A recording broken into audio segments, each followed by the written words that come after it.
The Bay Area. Welcome to Southeast Sports Plus, a big news day to start off. Gerhard, Mathangani, Patrick Walsh with you. And Patrick, this is a kind of a huge event here, not just for the professional ranks, for what it means for what we're seeing now in professional baseball, but also for the college ranks. The reigning national champion now off to the major leagues. I mean, shocked, confused, a little bit of chaos going on. I mean, you could use any adjective in the world, and I don't think it could quite describe this. But no, we heard over the weekend that Tennessee head baseball coach Tony Vitello was apparently closing in on a deal to go ahead and manage the San Francisco Giants, and now we have been told that that is official. So he will be the first MLB manager to go from the college level to the pros without any pro experience before. I mean, it's absolutely insane. It is insane. And I think that that's one of the big things that we're seeing in this kind of sea change as it relates to coaches and as it relates to the way that these franchises are managing their coaches. And baseball is obviously a lot different from football. We'll get into the nitty-gritty of it. But a lot of them are looking for younger voices. A lot of them are looking for guys that are relatable to today's players. And it feels like Vitello, with his experience on the college level, seems to be a natural fit here. Whether this works or not, only time will tell, but it does seem like it points to a change that we're seeing all across coaching, not just in football, because we saw it in football with guys like Sean McVay and guys like Drew Canales that's in Carolina right now. We're seeing it in the NBA with guys like JJ Redick, who just got a job with the Los Angeles Lakers, and other coaches who are fresh off the court, now fresh off the diamond, so to speak, now going to the pros here. It kind of represents a sea change that I'm excited about. Yeah, and I mean, we have seen over the past few years a bit of a shift in baseball where players show their emotions a lot more now. And Tony Vitello was a coach that totally accepted it. Nowadays, you know, you have some of the traditionalist coaches where it's like just let your playing do the talking. Go ahead, round the bases. Don't bat flip. Don't pimp home runs. Don't do anything like that. Tony Vitello is no. This is baseball. You should show your emotion. You should get fired up because I mean.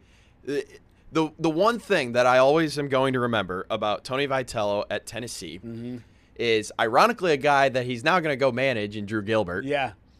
After he hit a walk-off grand slam in the NCAA Regional in 2022 against, I believe it was Wright State. And that bat flip, honestly, could rival Joey Bats up in Toronto. Exactly. I mean, it was... That was incredible. I mean, that was a Titanic home run. I just remember him just being exuberant. And the old rules, as you said, the old rules of baseball were all like, hey, you know, just go to the next thing. But, I mean, we're seeing it, whether it's touchdown celebrations and just celebrations in general. I mean, today's athlete is just a lot more vibrant when it comes to sports. And so it's like, why mute that? Why pour water on that? And Vitello, he was one of those guys that really celebrated it, and it showed in his team's play.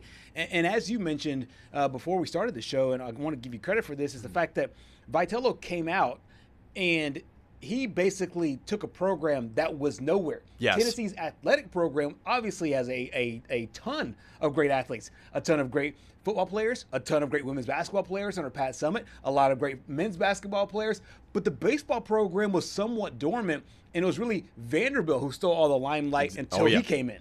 I mean, you look at the record right here, 341 and 131, 3 College World Series appearances, 2 SEC titles. Obviously, you can't forget about 2024 when they won the College World Series title, and they were 4 home runs away from tying the all-time record set by LSU back in the 90s. But again, it's 2022, in my opinion, that really sticks out to me.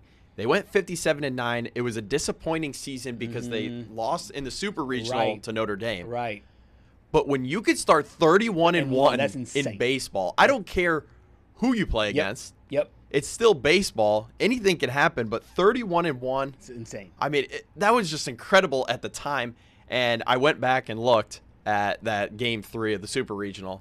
6 of the 9 starters in the starting lineup are either in the majors right now or in the minor leagues. And that's not even including the pitchers. I mean, you could go down the list with the pitchers who are also in the major leagues right now. That's insane. And when you think about a guy that, and part of the reason why I think the Giants wanted him is because he can develop some of these guys. And in baseball right now, we will see where we get with the salary cap and everything else if that stuff comes into fruition. I don't necessarily think it will, but baseball is kind of going through a sea change to where I think now the manager will start to be more of a developer again. It was that role for a bit, and then now it seems like the GMs have kind of taken over the job. For Vitello, because now we're just going to play pop psychologist here. What do you think that? Because obviously he sends a lot of guys to the pros. Yes. And I know he knows a lot of managers in the pros. Right. Do you think that he believes that for him, from a challenge perspective, this is a leg up? Because when you're in college, you are the face of the program. You get to make sure all your guys are in, and it feels like you're losing a lot of that power from when it comes to roster management at the major league level. This is I was thinking about this right before we came on. I was like, man, how is this relatable to anything? Yeah. Like how can you relate this? And while the correlation I'm not going to make is entirely accurate, this is probably as close to as Nick Saban going to the Miami Dolphins as you're going to get in baseball. Okay, yeah. I mean, Saban won a title at LSU. Mm-hmm. And then you look at Vitello, completely changed that Tennessee program. It just has a weird feeling because you don't know if this is going to work out. Right. Because he's the first guy to go to the pros without any pros experience. That's true, yeah. So, I mean, you just look at the whole situation. It feels like a giant gamble for the Giants. Yep. And who knows if it's going to pay off or not. But if it doesn't pay off, I can promise you one thing. He is going to come right back to the SEC if this doesn't work out for him. So I was going to ask you that. Do you think this is a bit of like hey, he's playing with house money? Because he understands that he can go back to college where it's like, hey, I think every college coach at one point, you take a look at every high school coach takes a look at the college level, right, and they want a piece of that. I think every college coach takes a look at the professional level, and they want a piece of that as well. You want to obviously compete with the highest and the best as far as what you do. Do you think a part of this is because Vitello is thinking to himself, hey, I can play with a little bit of house money here because I have my college national championship, and if he does want to go back to college, let's just say he gets fired after 3, 4, 5 years or wants to step down or whatever, he feels like, hey, I can go right back to the developmental area in college ball. I think so because, as you know, being a manager in the majors is a lot different than being a head baseball coach. That's right. Because in the majors, you aren't really like coaching. You're just managing the game. Yes. You have all of your hitting coaches, Right. your bench coaches, and all of that, all of your position coaches. I think it's going to be the hardest challenge for him is managing all the egos. Yep. Because in college, when you're the head baseball coach, you're like the head honcho. Yes. The thing is, in the majors, they just see you as another guy. Right. They don't see you as like a head baseball coach. I mean, you're just, hey, Skip, how's it going? You having a good day today? Yeah. Oh, I'm glad. And Vitello, as a college coach, you know your team. So when you go send the batting lineup to the umpires, like you know your squad. You know if your number 3 hitter has been slumping, if he failed a test, if he's if he's got a bum ankle and he needs to hit deeper, or he needs to sit out for a game or whatever. And it's up to you to decide 1 through 9 and decide your starting pitcher and who comes in middle relief if you have it, who your closer. And it feels like, and I don't know the day in, day out workings of every Major League Baseball squad, but it feels like today's day and age, that batting order is sent to you as a manager. I can 9 times out of 10 in the majors nowadays, Correct. It's sent to you by the front office. Right. All you have to do is just fill it out. Yes, and you fill it out. So to me, it feels like more game 1 to game 162. Right. Like you said, managing egos. Yes. Managing guys from a headspace perspective, keeping them engaged. It's a long season. It's a much longer season than I mean, college baseball, you just put it up. I mean, college baseball, you play at the most, 70 games? 65 Yeah, I think they games? played 78 games when they won the College World Series. Correct, yes. So double that, more than double that for the regular season, much less for what you're doing in the postseason as well. So you have to prepare for a longer grind, a longer haul. And so I think that it does weigh on you a little bit more from a professional's perspective, but I'm really interested in that. And from the other side of that, now this is because of Vitello. This is now one of the marquee jobs in college baseball that is now up for grabs here. I'm really interested to see who Tennessee goes to, or maybe if they have a contingency plan, a backup plan of one of Vitello's guys that might not be going with him to San Fran. Yeah, what I've heard so far is that they might just hire from within, which honestly I think is the right move. But you got to at least do the due diligence and do a national search, because this is obviously the #1 opening in America right now for a head baseball coach at a program that before Tony Vitello, I'm sorry, Vol fans, you can disagree with me or not, this was non-existent. This Absolutely. wasn't even a thought in the SEC. Yes. But Tony Vitello led them to 6 straight super regional appearances. I mean, that's just unheard of as is. Yeah. But to do that after being a dormant program in the bottom of the SEC for a long time, and as I was mentioning to you right before the show, when your best baseball player is named Todd Helton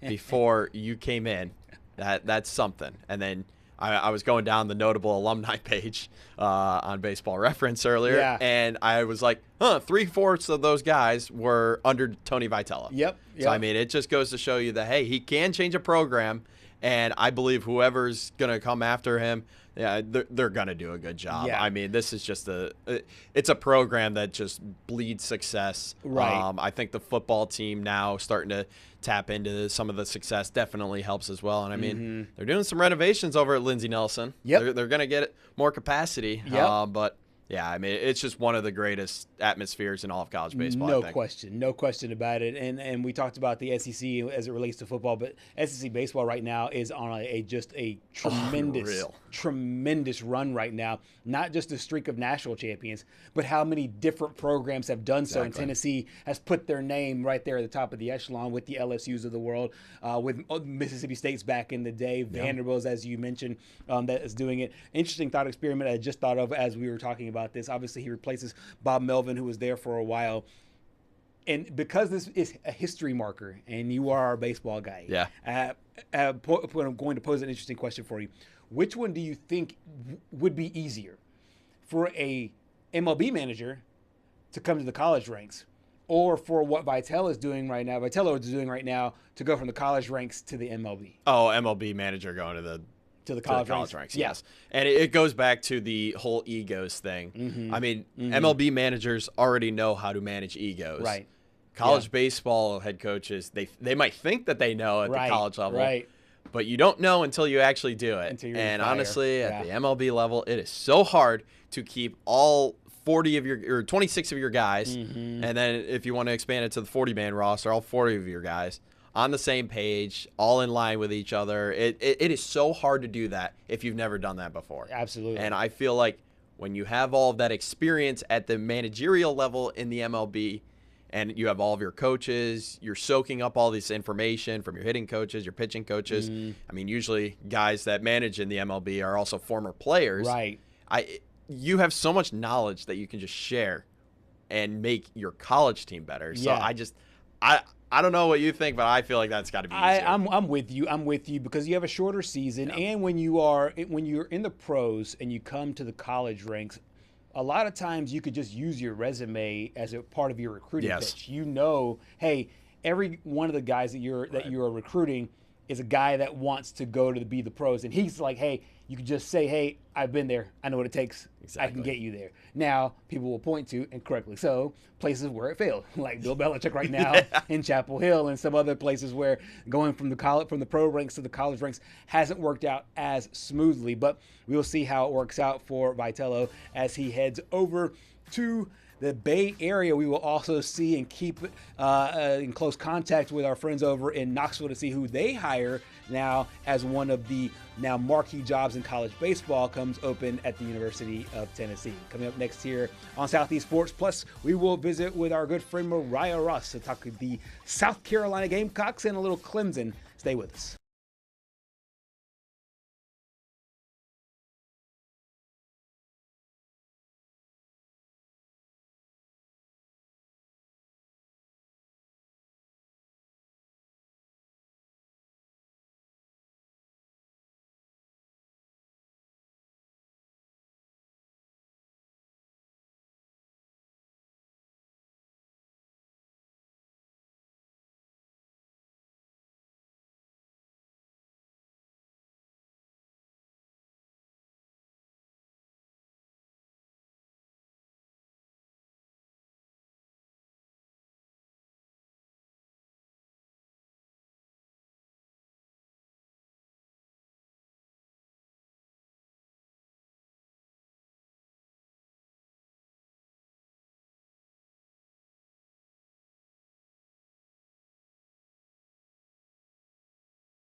Welcome back to Southeast Sports Plus here on a Monday. We are officially over the hump in the college football world.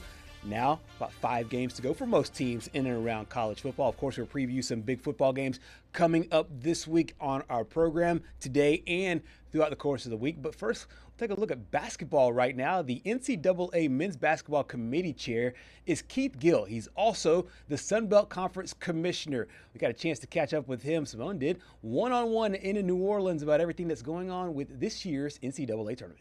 Well, we're here at the Caesar Superdome in New Orleans with a chance to speak with Sun Belt Commissioner Keith Gill, also entering his term as the Division I Men's Basketball Selection Committee Chair. Keith, what have the first couple months been like on the job officially with the NCAA? Yeah, it's been great. We've got our first in-person meeting in 2 weeks.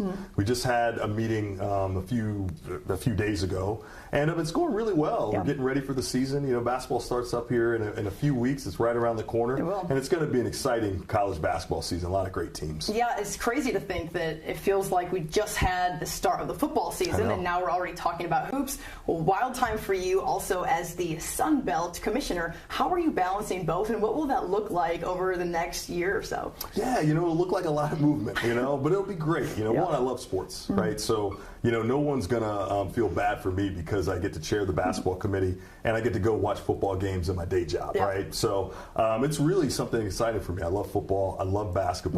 And so, blending those things together is going to be, it's just going to be pure joy. It'll be great. In some ways, it feels like it was just yesterday that we were in San Antonio on the Riverwalk, and you were serving as the vice chair at that point. Had a chance to talk a little bit about what that was like then. What did you learn in that time serving as the vice chair that kind of got you ready for what's ahead now? Yeah, it's great. So Bubba Cunningham, the AD at North Carolina, was the chair, and just getting a chance to kind of sit and kind of watch him work, the way he led the meetings, the way he kind of represented the committee, the way he kind of steered us through some really difficult issues has really been helpful for me. I could kind of role play and got a little taste of it in selections last year because there were certainly some things that some people would say were controversial that I certainly got a chance to step in and see. So it's nice. I had a dry run last year, and I'll get to really do it for real this year. For you sitting in those meetings, is it stressful? Is it fun? Probably a little bit of both. Yeah, I think it's stressful and fun. It's hard because you never have enough spots. There's so many deserving teams, but you only have 68 spots. And so someone's going to be disappointed when they're left out. And so we totally get it. And since all of us have worked on campus and been a part of this, we've all been there as well and experienced the disappointment of not being there. So I would say that it is a labor of love because we're actually serving basketball, and all of us think that that's great. But there is a challenge when you get down to the end. It's Saturday night. You have 2 spots. There's 8 deserving teams on the board. And how do you decide which 2 teams are going to go into the field? Yeah, how do you decide? Just kidding. But really, when you think about like the body of work versus how a team is doing in March and later in the season, what they've done in their conference tournament, how do you weigh the quality of wins early in the year versus what a team is down the stretch? Yeah, it's really difficult. Now the committee tries to focus and make sure that all wins are kind of created equal. It's a full body of work. So if you got a great win in November and you have a great win in March, those really are the same, and that's what we do. But you certainly know that we all have recency bias. We're all trying to manage those things naturally, and so it's a challenge. To say, okay, this team has momentum, this one doesn't.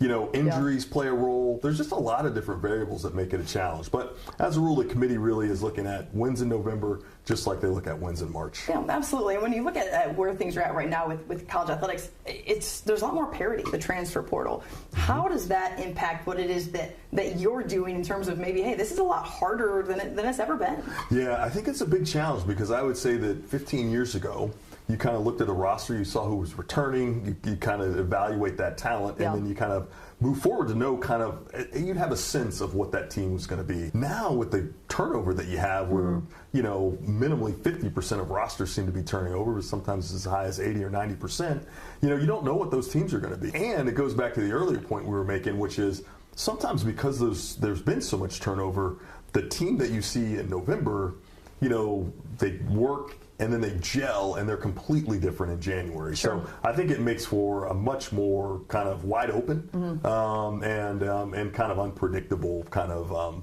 college basketball season and tournament. Yeah, last year the SEC had a record 14 teams, something just that's never been heard of. There was a time where this was only a football conference. Right, now you have 2 teams in the Final Four. What have you seen? You're an SEC guy. You understand what it is. Well, previously an SEC guy. You understand what it is that this conference is about. It's pretty impressive just to see what all this entails. Yeah, in the SEC, they really made a commitment to basketball. Yeah. Kind of they had a moment, maybe like 10 or 15 years ago where they didn't have kind of the tournament entrance that they wanted. Thought they should have more, and they really sat down and studied it and really made some investments. And when you look at the type of coaches they have, when we look at the facilities they have, and we look at the money that they've invested in basketball, you can tell that they made an effort and certainly, paid off last year. 14 teams, and they had the national champion in Florida. One and done is something that was kind of popular for a long time when it comes to some of the top caliber guys, but obviously with guys getting paid now, we're seeing people hang around a little bit longer, especially obviously when it comes to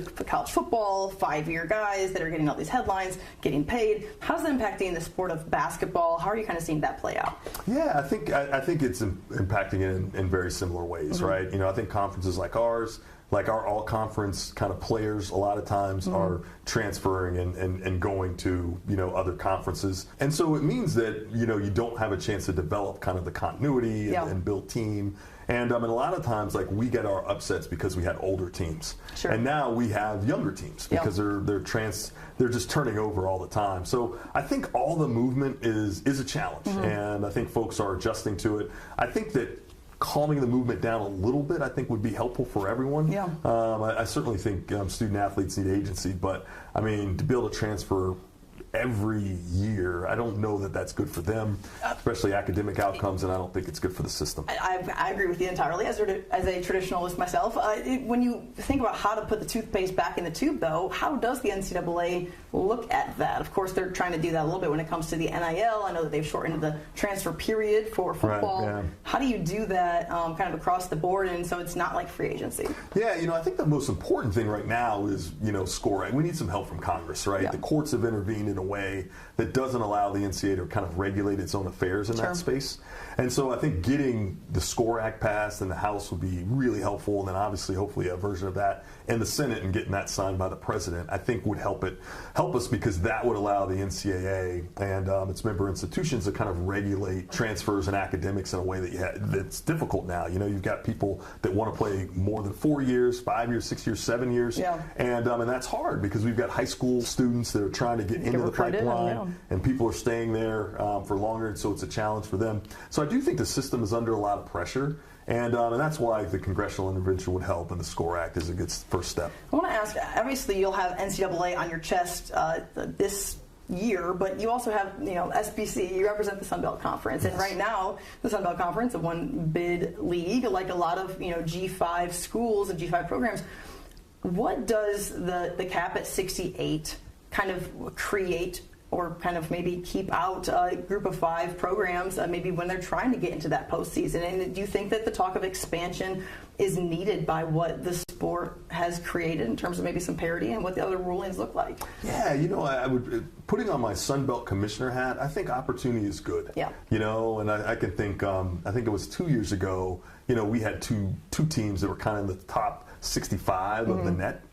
And so when you think about that, they're right on the cusp of an at-large opportunity. So tournament expansion would make that more of a likelihood, more likely. So I actually think that from a Sun Belt perspective, I think, we would be open to that and certainly support aspects of that because I think more opportunity does trickle down to give our teams more opportunity, and that's what you want. Yeah. What do you say to the folks who say that's probably strong? It doesn't need to be more than 68. That hey, at this point everybody's getting a trophy, or that that's just unnecessary. Yeah, I think that's one perspective. And I think as a committee we've got to really weigh that because I think tradition matters. I think the tournament is the best postseason in sports, and so you want to make sure that you don't do anything to ruin it. Sure. So I think that that's a good view as well. I think that that's one that we need to take into consideration because at the end of the day, we may decide that expansion isn't the right thing to do, and that the tournament needs to stay in its traditional format. For a team that is 69 and is 70,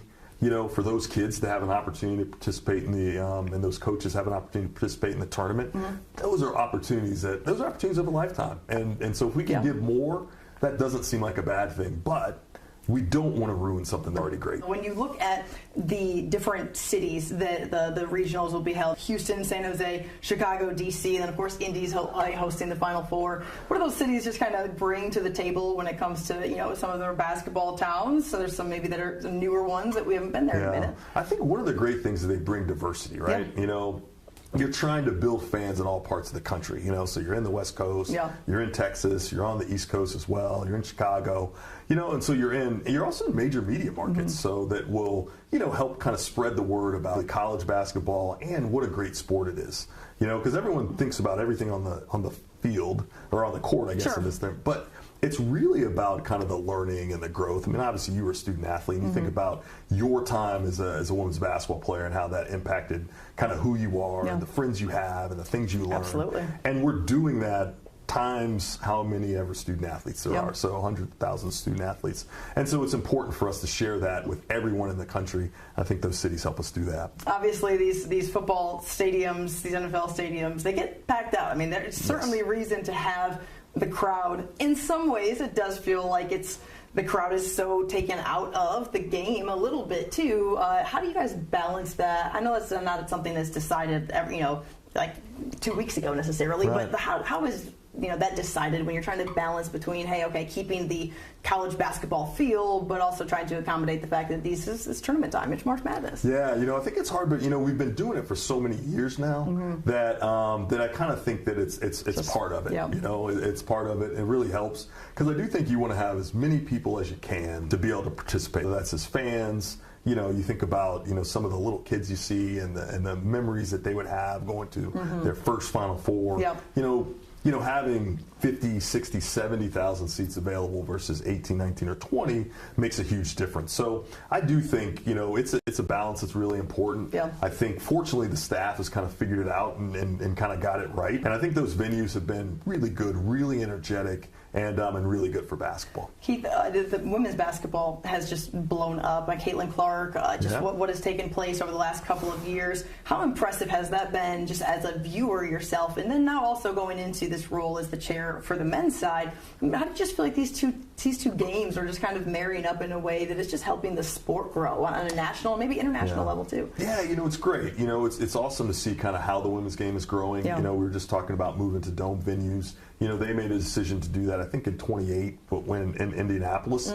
So that's going to be an opportunity for them to bring kind of more folks kind of into the fold and kind of grow the sport, I can remember when I was at Oklahoma, actually when I was at Vanderbilt. So Jim Foster had built a great women's basketball program there, and then I went to Oklahoma. We had a great women's basketball coach there, Sherry Cole, and some great teams. And it's really nice to see women's basketball kind of getting its due. It's a great sport. Wonderful kind of athletic and energetic, but it's different too. And so there's a lot of great things to appreciate about it that is different from men's basketball. And so I like to see it on a bigger stage. It's great to see it on TV so much. And see the visibility. So I think it's been great. I think it's been great for basketball generally, but certainly great for women's basketball. Before we let you go, kind of what does the next couple of months look like for you, and how often does the committee meet? How often do you guys chat? Are you watching basketball just every single day of your life for the next 8 months, or what? We'll be watching a lot of basketball. So people will be, managing kind of their conferences and trying to become experts in the basketball, and so that we can sit. We'll meet once a month, to talk about it. We'll meet in person, so we have our reveal in February where we reveal our kind of mid-season top 16, which will be great. And then selections will be here before you know it. Conference tournaments. I mean, so March Madness is just around the corner. Really excited. It's such a great time of year. It's the best time of year. Yeah, there's best postseason in sport. No doubt. Absolutely. Keith Gill, appreciate your time, sir. Thank you so much. All right, guys. Special thanks to Keith Gill for his time, the NCAA committee chair for the men's basketball tournament, also the Sun Belt Conference commissioner as well. Hard to believe, but the basketball season will be here in just 2 weeks from today, the start of the regular season in Division I. Looking forward to that and the tournament in March. Coming up next here at Southeast Sports Plus, we will talk to our good buddy Roger Wallace about that big game from Texas and Kentucky. What's ahead for the Longhorns? That and more next.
We are back here on Southeast Sports Plus, a great weekend of college football, a sometimes bizarre weekend of college football as well. When you take a look at some of the results, Gerhard, Mathangani, Patrick Walsh with you, and Texas is one of those weird games. I said here last week while I was talking to our good friend Noah Gross, I said, I believe in parallel universes, and none of those universes is Kentucky beating Tennessee. Well, they didn't get the win, Kentucky did not, but Texas got the win there over Kentucky, joined by our good friend here, Roger Wallace out of Austin, Texas. First off, Roger, this is one of those weird, kind of head-scratching, puzzling games. But if you're an optimist, at the end of the day, you got what you wanted. You got the W on the scoreboard. Break down what you saw there in Lexington. Yeah, it was a hard watch because we equate more things with offense than defense. Mm-hmm. And if you flip it to A&M and Arkansas, 45-42. It was just a fun shootout, right? Right. Well, right. This was a 3-point ball game. Granted, it was in overtime, but it was like both teams were kind of stuck in the mud, so a different perspective on it. And Kentucky did a lot of things that they hadn't done this year. Primarily, they stopped the run. And Texas looked like they'd figure some things out against a pretty good Oklahoma defense with the run, and they couldn't do anything running the ball against a team that was giving up over 190 yards per game on the ground in their 3 SEC games. It was a struggle offensively. Steve Sarkisian, a lot of questions answered about the offense, his role in the offense, and the defense bailed them out. And they played, I think, 89 plays on defense, guys. Mm-hmm. And arguably their last 4 were their best. Yeah. So plays 89, 88, 87, 86 was a goal line stand in overtime. So in that regard, they've got a really good defense, but it's being overshadowed by the continual struggles, A, on the offense, and B, by, as we've talked about, the most talked about player in college football over the summer. Mm-hmm. Yeah, with Arch Manning, one of the things that you mentioned during the break, and I thought it was a great point, the fact that this might be probably his worst performance, and it looked like there was some answers there. Even in the loss against Florida a couple of weeks ago, he looked solid, but obviously 26-8 as far as first down comparisons, less than 200 yards overall for this Texas offense. What do you make of Arch, the struggles, and where he is now compared to where he was just a few weeks ago? Yeah, that's an interesting question because, Florida, people pointed toward, and if they watched the game, you might have a different perspective because he did make some plays, and he was under duress all game long, and we kind of saw that again this week. Kentucky, they're just, sending the house just about every play, and I think that's the way teams are going to play them. And for some reason, they had the answers to the test against Oklahoma. Now, I say that they only scored 1 offensive touchdown against Oklahoma, but they moved the ball. They made plays through the air. He was efficient, and they moved the ball a little. It was funny.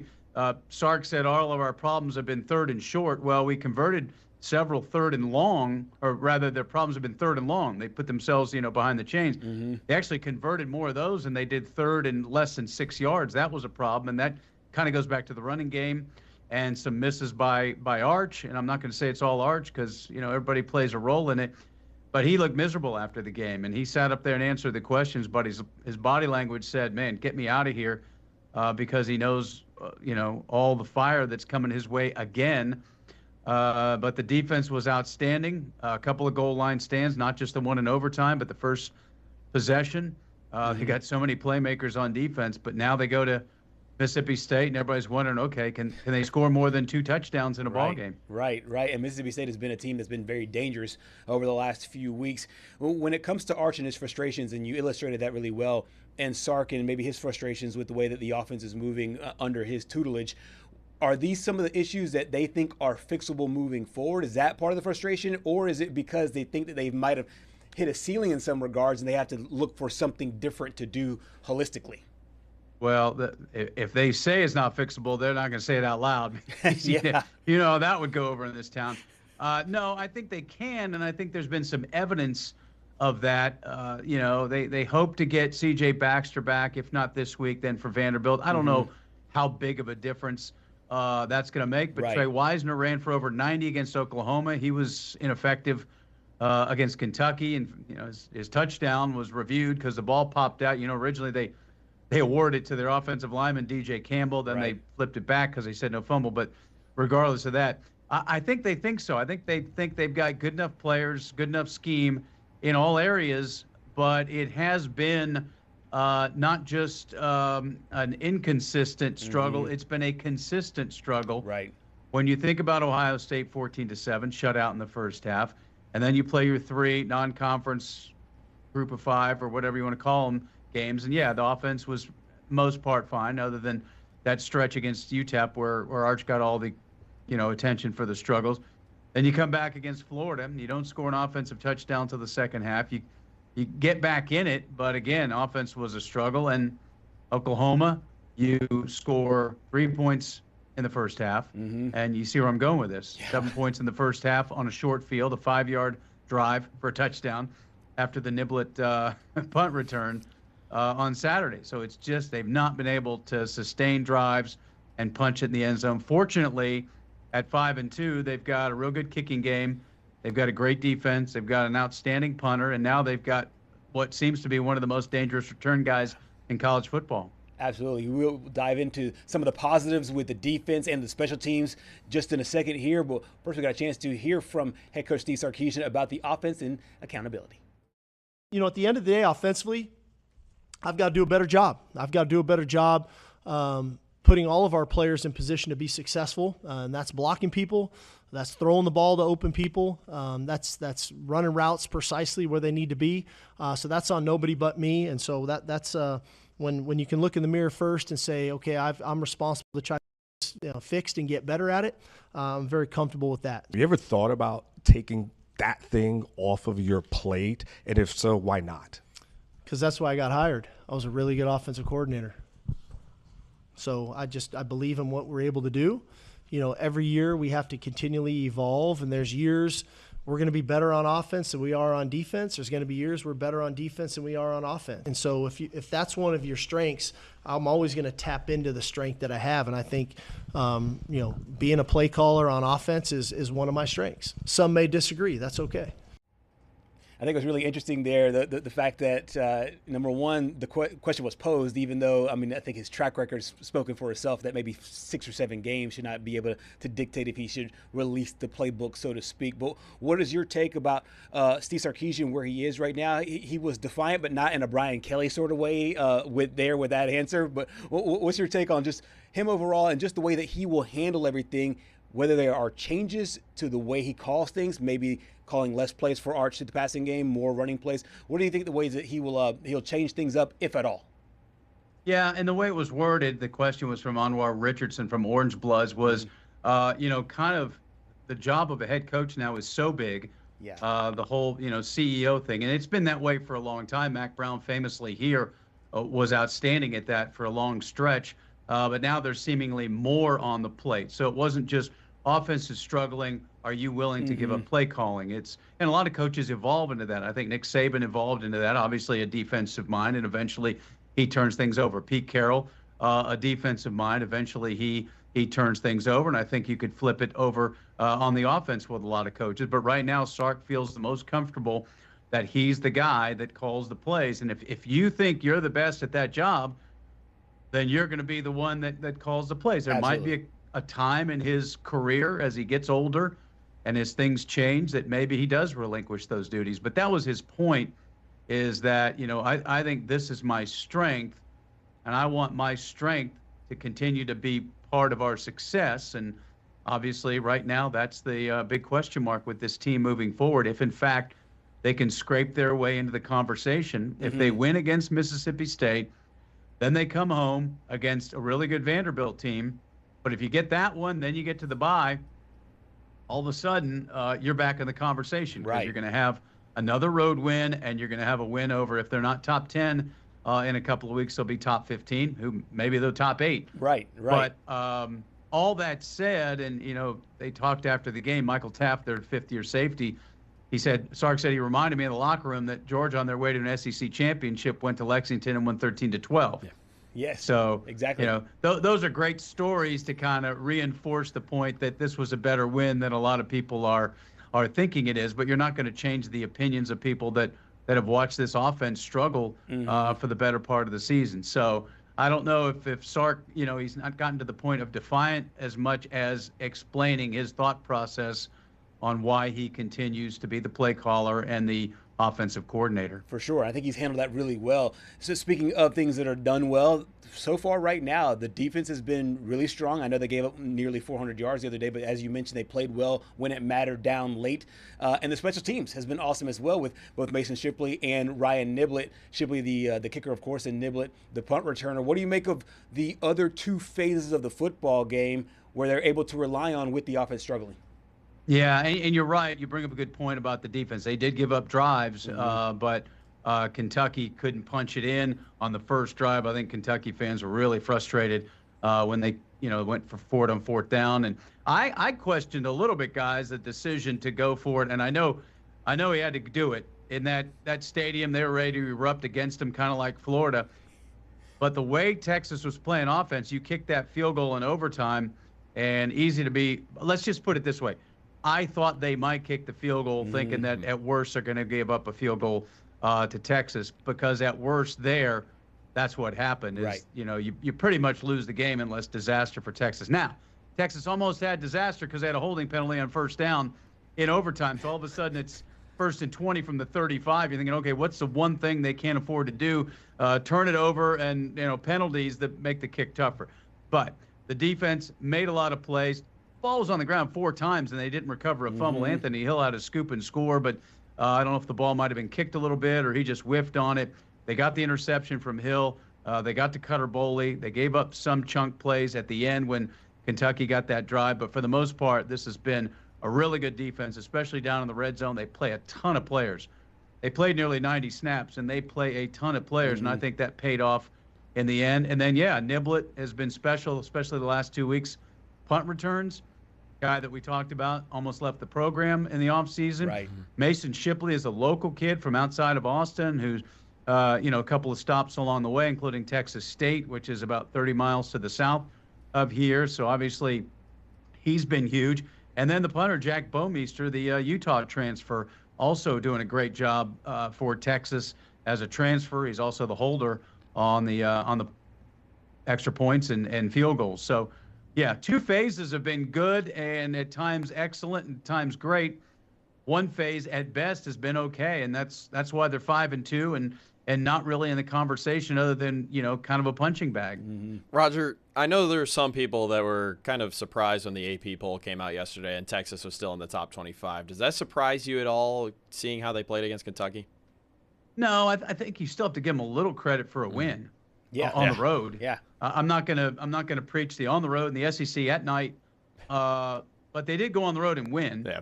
And they went on the road and they won a close ball game, like Ole Miss did in Lexington earlier in the year. And so, if you don't like the way they look and you want to vote them lower for that, I get it. These guys all have their own opinions. I know a few AP voters in town, and they tell me stories about their email box just gets filled up with their, decisions, one school or another. No, I mean, they did drop after a win on the road at night in the SEC. So there was some of that, as you say, Patrick. But I'm not surprised. And really, what does it matter if they're 20, 21, 22, 23? Right. If they beat Mississippi State 13-10, then okay, that's who Texas is. And if they lose, they'll drop out, and they'll, all the talk will be about, what a lost season it was from preseason number 1. Yeah, and obviously you mentioned the schedule ahead. I mean, you still have 3 teams that are right now currently in the top 10 still left on the schedule. Is there a sense of positivity when the whole world is thinking, okay, well, Texas is not this team that we thought, early in the season? They're drumming this game up as the game of the century with Texas and Ohio State. Obviously, Ohio State has not lost, and Texas has seemed to struggle. Is there some positivity that, hey, look, we can still have plenty of opportunities to show the world that we were who people thought we were at the beginning of the season, with big games with like Vanderbilt and Georgia up next? Yeah, I think the fan base, there's just a level of frustration because of the way it looks. And so until they see, I think they got fired up for the Oklahoma win, because I think people thought they were in a bad place going into that game, and Oklahoma had Mateer back, and they had a lot of momentum, and they had a much better defense than when Texas blew them out last year. And so now it's kind of back to what happened with Florida, although they managed to get a win. So I'll go back to what I said. If they could come home against Vanderbilt with the win under their belt from Starkville. First time they're going to play it at home in 5 weeks, so that place will be ready to roll. It's an 11 a.m. kick. That's not great here. But yeah, I think that momentum will build if they get a couple more before, they close it out. Georgia, Arkansas, Texas A&M, the last two in Austin. But right, the way they're going, they need to figure things out. And if they can sneak out of Starkville with a win and end this 3-1, I would say this, guys. If they go 3-1 on this stretch, and you asked any Longhorn fan, you can have a 3-1. How would you like to have it?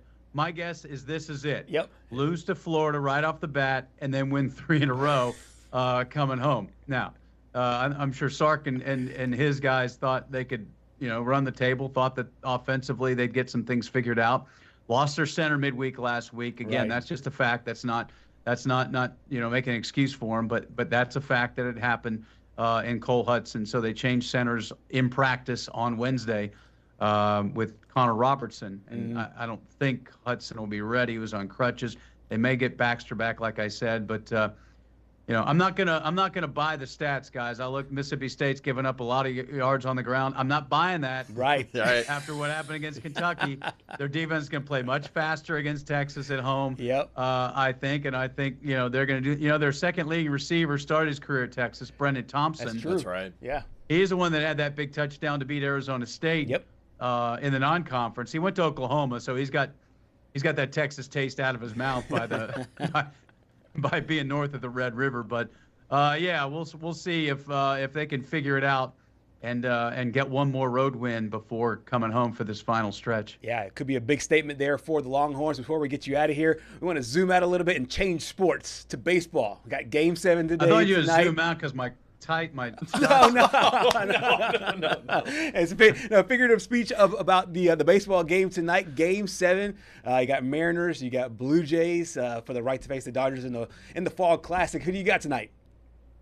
I like Seattle. I like their story. I think they're a fun team. Toronto, I got nothing against Toronto, but I like Seattle.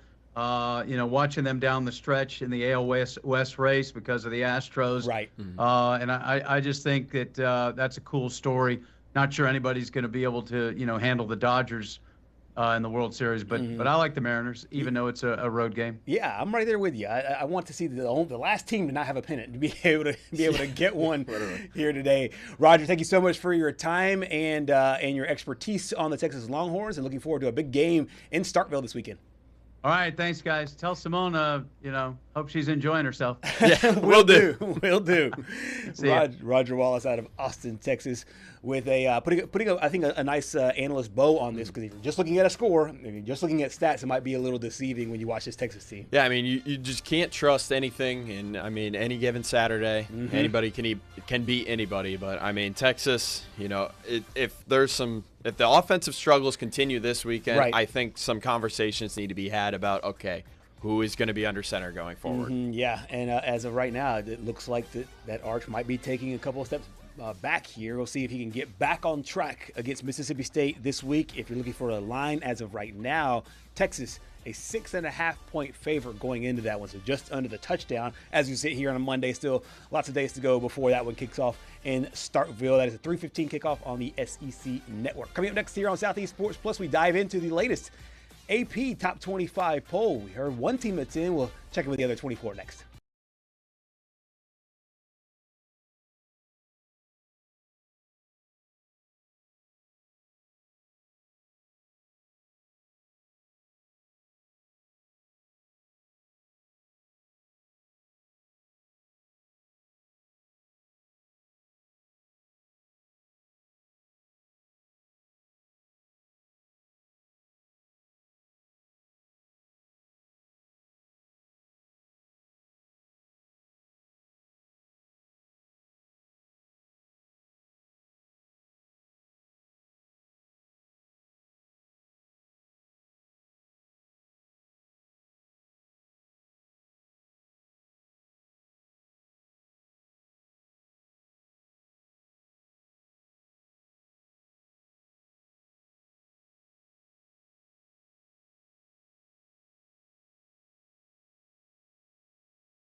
Welcome back to Southeast Sports Plus. Here's a look at the latest Week 9 poll here from the AP. And some movement here. A few teams that weren't ranked last week in the poll this week at Michigan, Arizona State, Illinois. Arizona State and Illinois back in the polls. Meanwhile, Cincinnati, as you see there, number 21, going up 3 spots here. And Texas, as we mentioned, still in the poll. Yeah, I am a little bit surprised that Texas did stay in the top 25. I mean, they did not look good at all against Kentucky. I mean, a win is a win, but still definitely some glaring signs there. No question. Inside the top 20 now, LSU, we wonder where they would fall after their loss. They dropped 10 spots after that loss to Vanderbilt. They're the not the highest ranked two-loss team there, but I tell you what, it's really interesting with LSU because the program's been hanging on by a thread, and it looks like the pollsters don't have that much confidence in them anymore. No, and I mean, you almost have to wonder, like, okay, what's the future for LSU look like? Is it still going to be Brian Kelly? Could he be the next in this coaching carousel that might get fired? I mean, we'll see. I think they're still a few games away from that, but you know, there are some glaring issues there as well. Yeah, South Florida there, number 18. Tennessee, after the third Saturday in October, drops 6 spots there to number 17. Virginia up a couple spots. Cavaliers impressing a few people. Meanwhile, in the top 15, you have Missouri. So you see where Missouri is after that win at Auburn. They're up 1 spot there. Texas Tech, one of the big fallers. They dropped 7 spots after that loss to Arizona State.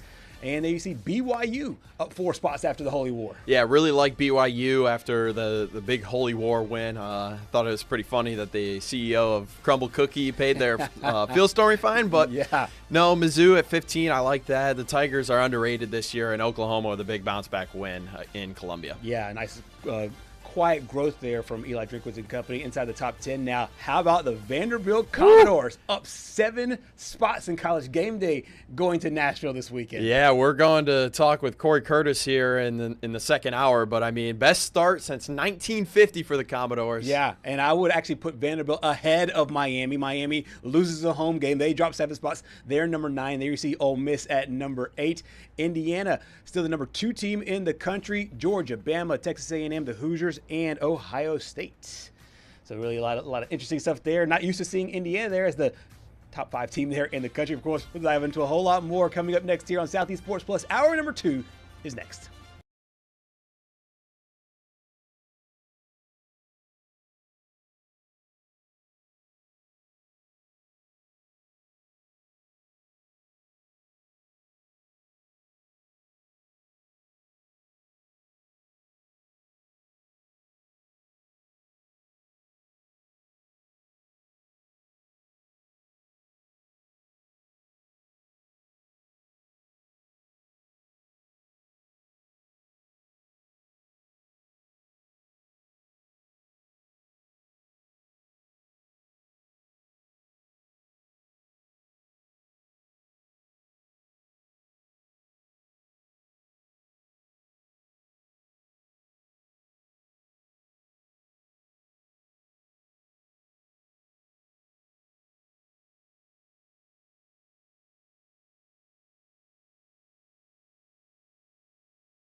Outbound transmission? Affirmative. Crew ready? Check. Signal lock? Check. Downstream stations online? Linked and locked. Let's light this candle. Flame on. In 3, 2, roll show open. In our neck of the woods, sports is tradition. Sports is passion. Sports is family. Sports is fun. Welcome to our house. This is Southeast Sports Plus Live with Simone and Gerhard Mathangani. What would a statement of support mean or not mean? Like, do you need that at all? Well, that would be huge. That'd make everyone feel a lot better for sure. Yeah, I haven't talked to John. I'm gonna say John has been so supportive ever since, obviously, my hire, and but I don't get too much into, they have a job to do, and certainly he has people he has to answer to, and I know how close we are. I know I can get this fixed, and we're too dang close. And we've got to get a little bit better play and a little bit better coaching at a few spots. And I want a chance to fix this. I think it's us. I think we fit Auburn. I think we fit the Auburn culture. I think the culture in the building has changed. I think the talent level has changed. And unfortunately, we just hadn't gotten over the hump in a very difficult stretch of games, but I believe that's coming very, very soon. 0-4 in the SEC. Their last loss, double overtime loss to Missouri. However, Auburn head coach Hugh Freeze still feels confident. Welcome to Southeast Sports Plus here on a Taco Tuesday. Gerhard Mathangani, Patrick Walsh with you. We keep saying Taco Tuesday, even though we've been taco-less for the last 3 days. I've had some good tacos here recently, but never on a Tuesday. I know. I just had a bowl from Chipotle, but that's true. We're slowly getting there. We're slowly. It was pretty good. Oh yeah, I love it. I love it. Gotta get the protein in. Yeah, exactly. I hit leg day yesterday. Nice. Didn't skip leg day, but I'm feeling it today. That's for sure. What do you do for leg day? Are you back to are you old school, like with squats, deadlifts, or are you more like machines and whatnot? Yeah, I mean, I mix in both. Yeah. I think I go three workouts on the machines, and then I usually do rear foot elevated split squats. Okay, yeah. Mix in some deadlifting. Deadlifting was big when I was a baseball player. I was gonna say, I hadn't deadlifted in I don't know how long. I did squats for forever, but then like all that weight crushing your back. Now I'm just like, you know what? Let me just focus on muscle growth here instead of pure strength. Now I don't know how he went to that aside. But speaking of strength, the Auburn Tigers, one of the strengths for this Auburn football team has been their defense. We'll get to that in just a little bit. But first, Patrick, this is a team that has been so close, and I think that if you're Auburn, or if you're an Auburn fan, the one good thing is that despite all the losing, they have not been blown out yet. No. Each of their games so far in the SEC, the maximum loss was 10. That was to Georgia. That was a game that was winnable. Every other one has been a one-possession football game for this football team. But he mentioned there in that soundbite that he had not talked to John. John's who he referenced. John Cohen is the Auburn athletic director. And there was a lot of speculation over the weekend, especially on Sunday, that we might not have Hugh Freeze as Auburn's head coach going into the week. It seemed like business as usual throughout the course of the week, and now he's the Auburn head coach. But it's seemingly that he understands, yes, they believe in themselves, but they have to go prove it. Yeah, and I think, honestly, if we're looking at the schedule moving forward, this has to be – you have to win this week's game against Arkansas because, I mean, if you've seen what Arkansas's defense has done over the last couple of weeks, which we'll get to in hour two, honestly, if you go back to the Notre Dame game, I believe they've allowed over 1,100 yards of total offense, which, I mean, we look at Auburn's offense. Yep. It has not been good. Yep. It's continuing to struggle. Mm-hmm. And it goes back to, Jackson Arnold, 27 sacks. That's the worst in FBS. I was kind of shocked seeing that. But you have to get off on a good start this week against Arkansas because, as we'll get to in a second, Hugh Freeze also alluded to, backup Ashton Daniels. He's going to get some reps in practice this week. And I think it's partially because he's feeling the heat. He knows something needs to happen. And I mean, I think that I'm gonna make a baseball reference here. This is like a starter on a very short leash. Yes. Jackson Arnold is on a very short leash this week. Yeah. Honestly, if they don't put up any points in the first quarter, I wouldn't be surprised if he's benched. This is so similar to last year with Oklahoma because Jackson Arnold was the guy. Then it was a lot of turnover. Same thing with Peyton Thorne, Auburn's quarterback. Yeah. But they just could not kick it to that next gear. And Brett Venables at the time said, hey, Jackson, we're going to bench you. We're going to put in Michael Hawkins Jr. Mm-hmm. He played till he got hurt. Then Jackson came in. Obviously, Jackson played well against Alabama, which earned him the right to be Auburn's quarterback. But it seems like we're now at the same kind of a speed bump, so to speak, with Jackson Arnold with his Auburn football team. I'm not going to lay it all on his feet because I do think that the blame for the lack of production on offense can be widespread. I think some of it goes to the offensive line as well. Then they don't have as strong of a running game as they had last year because last year they had Jarquez Hunter. Mm-hmm. This year, Damari Alston, he's basically been dismissed from the football team. So they haven't had consistent running, but they have the talent outside. But you're right. I do think this is I think that if the plan was maybe to redshirt Ashton Daniels before the season, now that's gone because now you kind of have to now you have to say, hey, look, we have to go somewhere else and or find some way else to not have these exact same results over and over again. Yeah, I mean, I feel like once you get to a point, you almost have to just throw in a new face because it's like, okay, it physically cannot get worse than this. Yes. Yeah. I mean, at this point, it just physically cannot get worse with the sacks, unable to put up points. I mean, you've got a defense.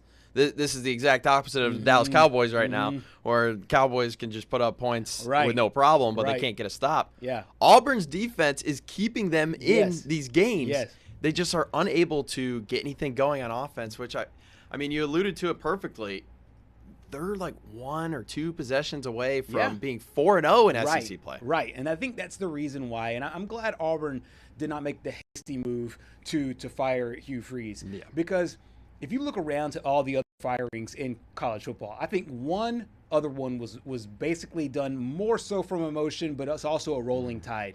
It was the James Franklin one. It felt like in the moment it was emotional. It was an emotional decision. However, it was rooted in, hey, these are the same problems that have been going on for a while. Right. Every other one felt like it was a consistent problem with the coaching, and they could not get over the hump. So whether it was Arkansas with Sam Pittman, whether it was UCLA, their head football coach, whether it was Brent Pry there at Virginia Tech, even Mike Gundy to a certain degree. Yeah. I felt like all of them, the coach was the issue. I feel like here the coach isn't the issue. The coaches are putting them in situations to win. It's small execution things that are really killing the Tigers. Yeah, I mean it's exactly that. Small execution things, just a little bit of here and there. Some guy picks up another guy. I mean, if the run game can pick up Jackson Arnold a little bit, I feel like to Jackson Arnold's credit, I feel like he has the weight of the world on him right now. Absolutely. At this point, especially after, everyone's been talking about the sacks. Everyone's been talking about the lack of production. And I mean, if you listen to it, it's like rat poison, both sides. Good rat poison and bad rat poison. So, I mean, just looking forward, they've got to get off on a right start. Honestly, preferably probably a 75-yard touchdown drive to start the game against Arkansas to, eliminate some of those doubts. Because, I mean, honestly, if you get out to an early lead, that helps the defense as well. Sure, yes. You can help your defense out by playing, these long drives, especially against the bad defense. And then I think you teed it up perfectly because there is no test to where, hey, is our offense the issue until you play a bad defense. We're seeing this a little bit in the NFL right now with the Baltimore Ravens. Traditionally, they have a really strong defense. They have a really good defense. This year, they've been awful in the first few games of the season. And if the team wants to get right, then they can get right playing that defense. Same thing, with your Dallas Cowboys. Yeah, it's been a rough defense. Yeah. But when they come to play, like they did this past week, they obviously beat Washington. You see the formula for success. And I think Auburn thinks, okay, if we can do that, if we can replicate that, then we'll be in good shape moving forward. I mean, you look at the upcoming schedule here. You go to Fayetteville. And then you host Kentucky. You go to Vanderbilt, which Vanderbilt's going to be a very tough game. For sure. Then you're off, and then you host Mercer. So, I mean, you look at Arkansas, that is the perfect opportunity to have a get-right game for your offense because, I mean, it feels like Arkansas for everyone this year has been a get-right game. Yeah. Kentucky's going to be difficult, though. We've seen how close they play teams. I mean, just look at Texas this past weekend and then Georgia last year. Yep. Vanderbilt's going to be tough because, I mean, that'll be a good test for the Auburn defense, especially with Diego Pavia and what he did to the LSU defense coming into this year. Everyone thought the LSU defense was going to be good. But I think it all starts here this weekend against Arkansas. You just got to be able to run the football, throw the football, and just be able to put up points so that defense can finally get a little bit of the weight off them. Absolutely. And you mentioned Jackson Arnold might be on a short leash here. He has had a stretch of games here where it's almost eye-popping just how it shows you the lack of production and the reason why it is. And these numbers, we'll leave these on the screen for a little bit because I think they tell the tale of why Auburn's offense has felt like it's come to really slow down. And the biggest number to me is that last one. It's the 20 sacks. And I wish I could, have a pen. Yes. So that way I could circle those 20 sacks. But I mean, that's just not a recipe for success. I mean, when you look back at the Oklahoma days, he was never known as a good quarterback throwing through the air. He was always that dual threat quarterback. And now it almost just feels like, okay, 65 carries, 69 rush yards. I mean, the dual threat's not even really there. You've got 3 rushing touchdowns. Right. And once they get into the end zone, he is lethal down there because he finds the holes. But the thing is, you have to get down there. And that's the problem. They're not getting down there unless, whether it's the special teams or their defense gives them the football on a turnover. It just hasn't coalesced in the way that I think a lot of Auburn fans really want it to do. We got a chance to hear from Hugh Freeze on Ashton Daniels and possibly getting some reps this week. You have to start looking when you, as well as Jackson played in the first half of the last 2 games, you have to start looking at everything of, all right, why do we not have the winning ways and setting here feeling like we do? And so we're gonna get he and Ashton a lot of reps and kind of see where it goes from there. Very interesting as 2 quarterbacks now prepare for that job for Auburn as they go to Arkansas this week looking for their first SEC win. Coming up next here on Southeast Sports Plus, we head out to Next Star Nation over to Knoxville. Check in with our friend Casey K and the Tennessee Volunteers next.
Back here on Southeast Sports Plus on a Wednesday, the big game last week in college football featured a game that historically is not a big game. It's usually a one-sided affair, LSU and Vanderbilt, but it had the eyes of the college football world.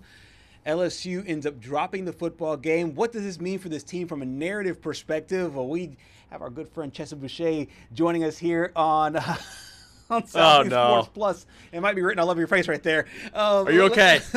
Yes. First off, are you okay? And how are your fellow Baton Rougians? They're not great. They are not great. I don't think there's enough booze in this state to make them feel better.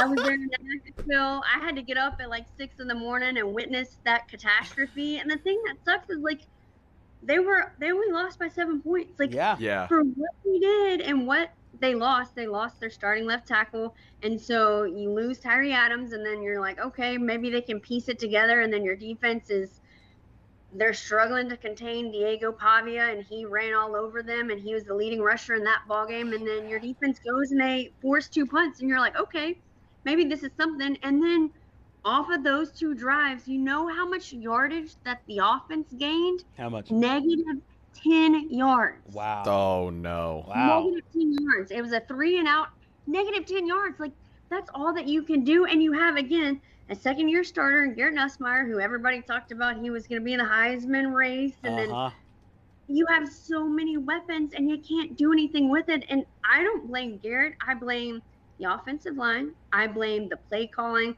and I blame Brian Kelly, because it's week 7 and you don't have your team ready to play. Yeah. And at this point, you can't say, well, it was bad coaching, or we didn't prepare properly, or we weren't focused. Like, at some point you have to say, like, bruh, maybe I'm just not doing a great job and it's on me. We've never heard that from Brian Kelly. And I was a fan of Brian Kelly when he got here. I was like, he's never had a losing season in over 30-something years. Right. Maybe he had the talent at Notre Dame because, you know, you have the academic side. So he's going to come here and he's going to win championships. And then year 1, he kind of outkicks his coverage and has a great year. And then since then, we've just been waiting.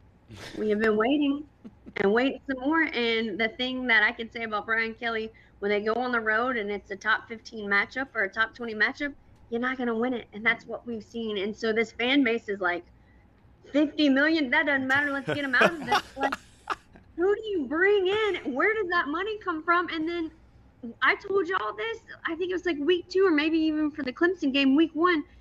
Brian Kelly said, we paid $18 million for this roster. Yep. And you can't beat Ole Miss on the road, and you can't beat Vanderbilt. Bruh is right. Chessa, I think we need to have a serious conversation about Brian Kelly here. Yeah. Is he James Franklin 2.0? I hate to say this out loud, but I would agree. I would agree. Wow. I think he is. And again, I was like I was high on that horse with him. I was like, his pedigree, what he's been able to do. He hasn't been able to win the big games. That's because he didn't have the roster. But you have this roster, and you can't even score in the red zone. You have to settle for field goals against a Vanderbilt defense. And now you're going to face an A&M team who's number 5 in the country in sacks. They have 25 sacks on the season, and you have an offensive line that is boo-boo. That's the nicest way I know how to even describe them. And you think something's going to change in Tiger Stadium because of the fans and the environment? Like, no. Yeah, you're right. You're right. I will say this, and maybe I'll be glass half full guy as of right now. There's 2 losses in conference, and there's one to Vanderbilt, obviously a top 10 team, another one to Ole Miss, top 15 team.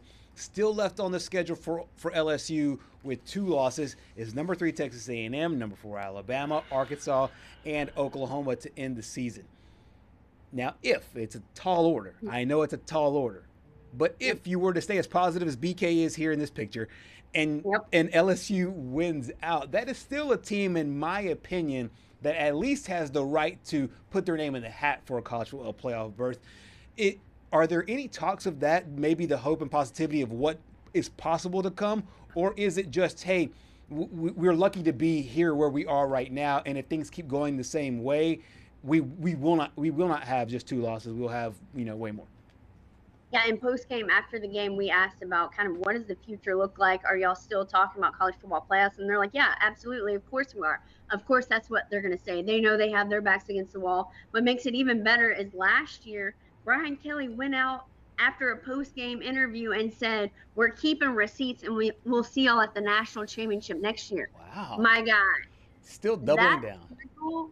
On what's left on that schedule, you're going to at Alabama and at Oklahoma. What we've seen from Brian Kelly, he doesn't win the big games on the road. So I don't think this is going to happen. I think maybe if God feels to be nice for Tiger fans, like y'all have been through enough, so I'm going to let y'all win this one against A&M. They're not winning at Tuscaloosa. They haven't done that since 2019, the national championship with that Ogeron.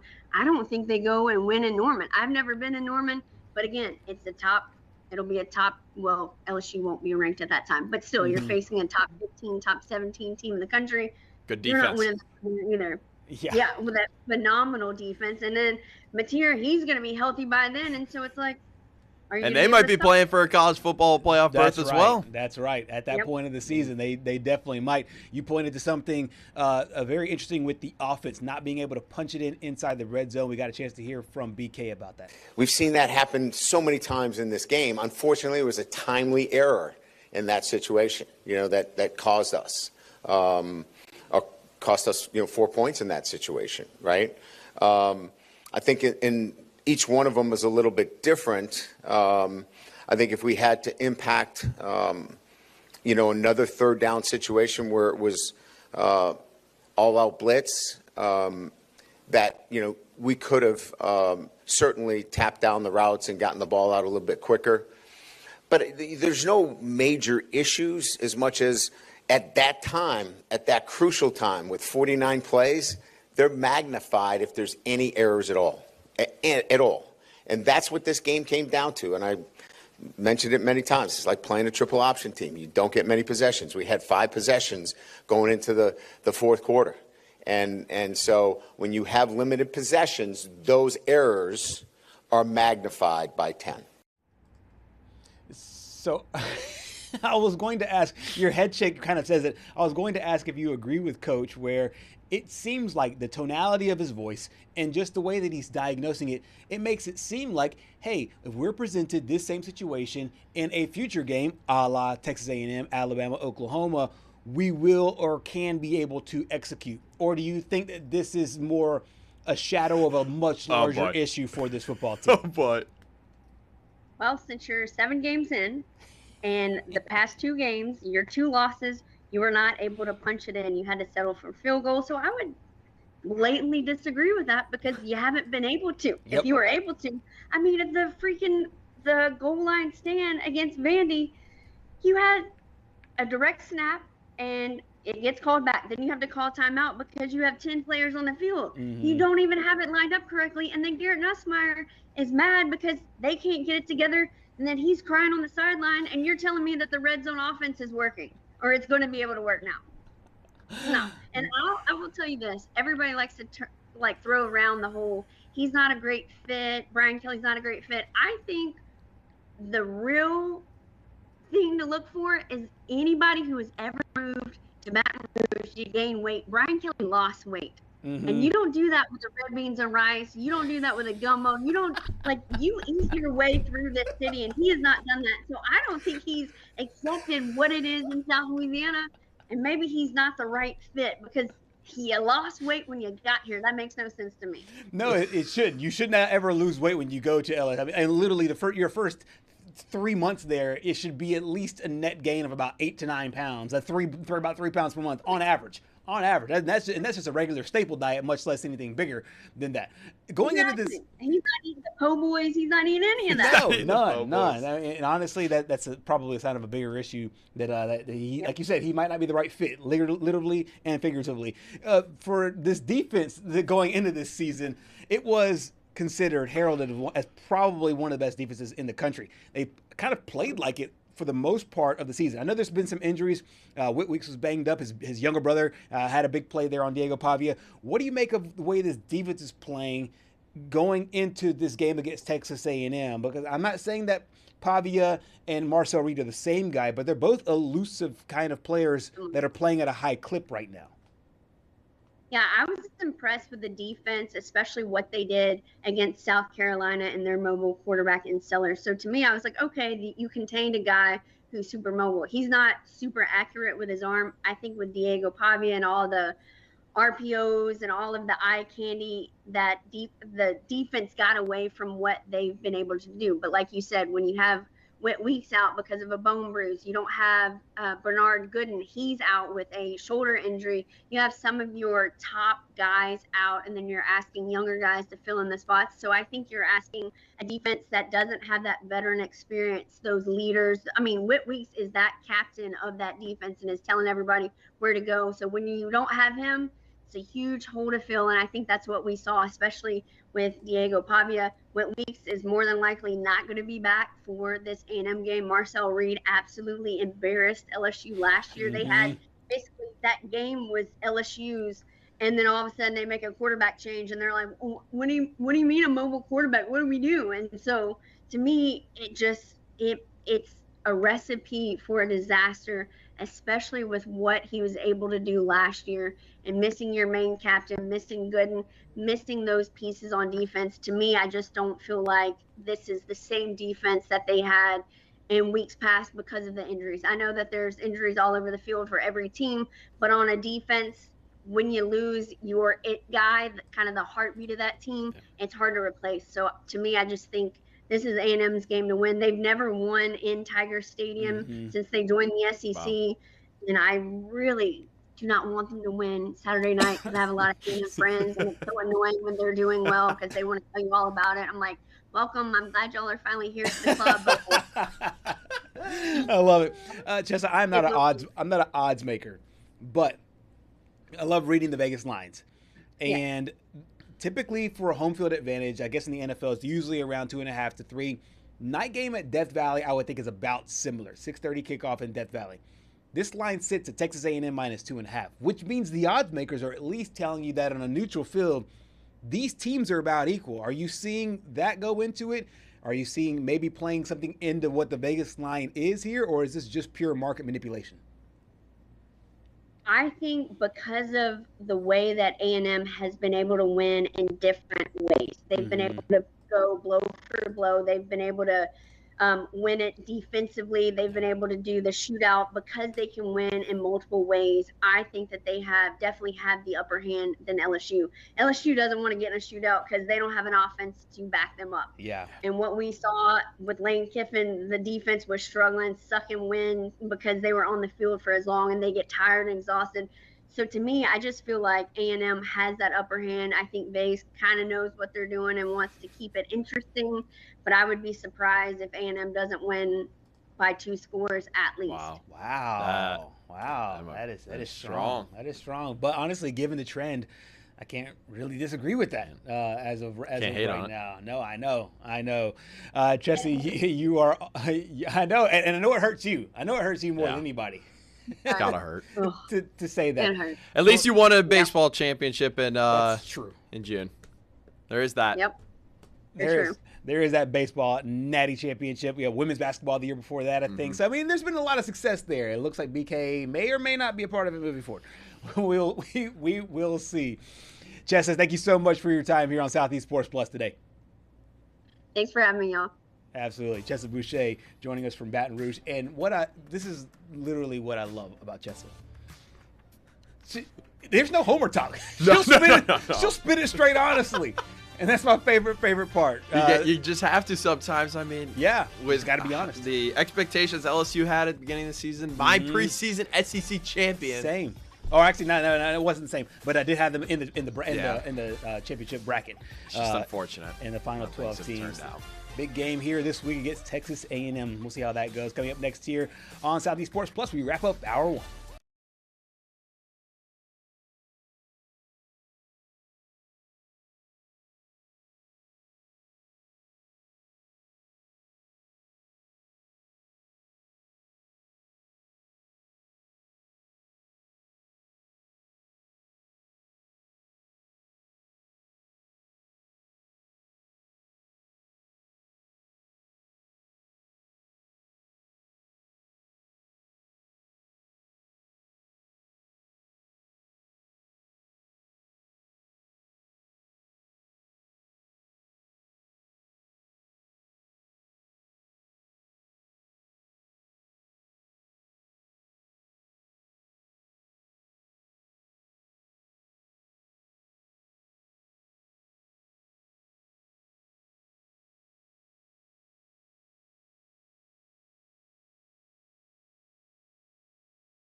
Back here on Southeast Sports Plus, hour number 2 on a Wednesday continues, and we head over up to Hog Country, enjoying our good buddy Trey Dare once again. The guest of the week is more like it, gentlemen. Exactly, yes, 1,000%. You know, last week we saw you were embracing all things fall. You know, apple cider and the pumpkin patch. How was the weekend overall since the last time we saw you? We got that. I'm in the house here. Oh, nice. Here we go. Okay. Some work, yeah. Hey, you know what? We have delayed this conversation for almost a month now. We've been talking about these white cabinets for a while. I gotta know. Are they all done now? Is everything all set? I'm not an interior designer, so you gotta kind of walk me through it. Yeah, there's no way our contractor's going to be watching this video, but they gotta come back. They're a little crooked. Shout out to Southeastern Sports Plus here, but all due respect, I can trash my guy. I paid this guy a lot of money. He's got I could not have done this without my wife. Yeah. So, you know.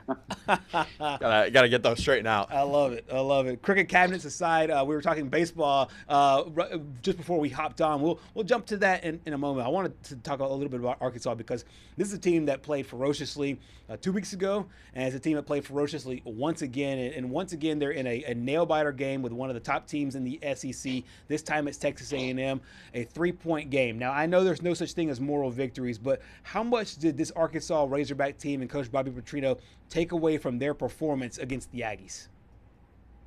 It's weird. It feels like the fan base has kind of shifted. Like what they became apathetic and frustrated with Sam Pittman was like the close loss after close loss after close loss. You know, Arkansas almost over and over and over again. Well, what my big takeaway, and I think Bobby's handled himself great, but what's changed? Mm-hmm. Okay, so you know, Memphis may go to the college football playoff. I think we all can agree that's probably a top 35 team in the country, top 40 team in the country. Right. Arkansas shouldn't be losing to them, but still, it's not a bad team. Ole Miss, top 15 in the country. They win this weekend. I think they're probably going to find a way to get into the college football playoff because there may not be another loss on that schedule. So they lost those 2 games by a combined 7 points. Petrino's lost 2 games by 6 points, one of them at home. Both those games that Pittman lost were on the road. So what's really changed? However, if you really use the eye test, it does feel a little bit different. Yeah. They got they just have issues defensively. Their injuries they're not devastating injuries. Like these guys are going to be back. Some of them are just playing through some things. But look at those numbers. Yeah, that is ridiculous. That is as bad can be. There is just no hiding how bad they've been defensively. I did some research here this week. If their last 5 games were season averages, you didn't factor in the Alabama A&M and Arkansas State game, just their last 5 averages, they'd be dead last in the country defensively, points allowed, dead last in yards. The 2 most important factors statistically in college football whenever you're talking about defense. Goodness. But all long way of me saying there's more support. I'll tell you what, the fan base is behind Bobby. The atmosphere Saturday with the weather and the delay to the game, not a great day, all that, you know, kind of a little bit of a flat start. They were right there for him. So the fan base believed in Bobby Petrino. But if I'm being objective and not subjective, it doesn't feel like much has changed. Yeah. You know, they're losing close games. They're not finishing. The door's open there at the end, and they just can't kick the damn thing down. That's what they got. They can't get the stop they need. Or if they get the stop, they can't get the points they need. So, you know, same thing against A&M. Settling for field goals too much. They missed a crucial 4th down play. And then they had Reuben Owens there, dead to rights. I mean, hit him.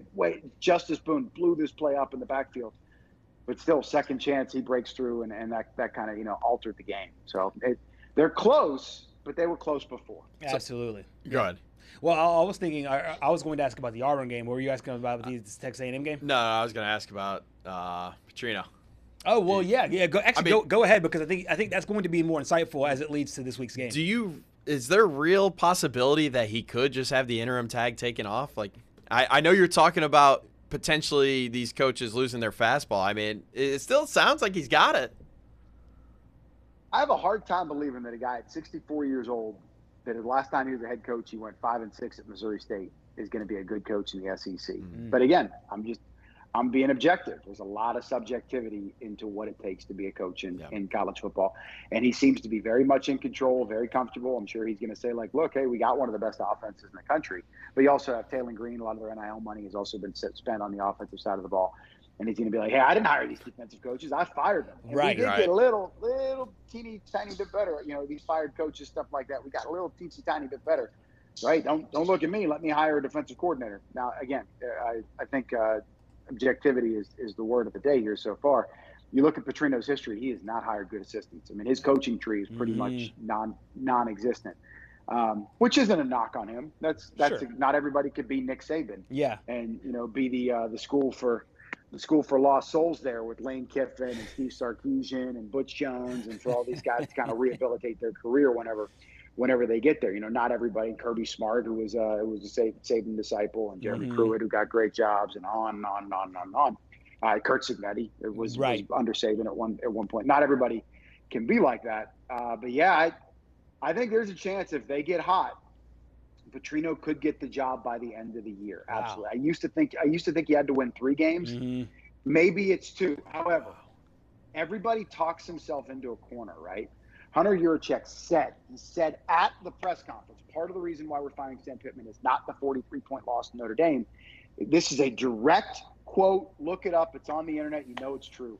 We lost too many close games. Yeah. So if Bobby just wins 1 or 2 games, but they're all close, it's not me, somebody else is going to ask Hunter, you said the close games were a problem. Right. So why are you hiring the guy that won 1 or 2 games, but they were just close?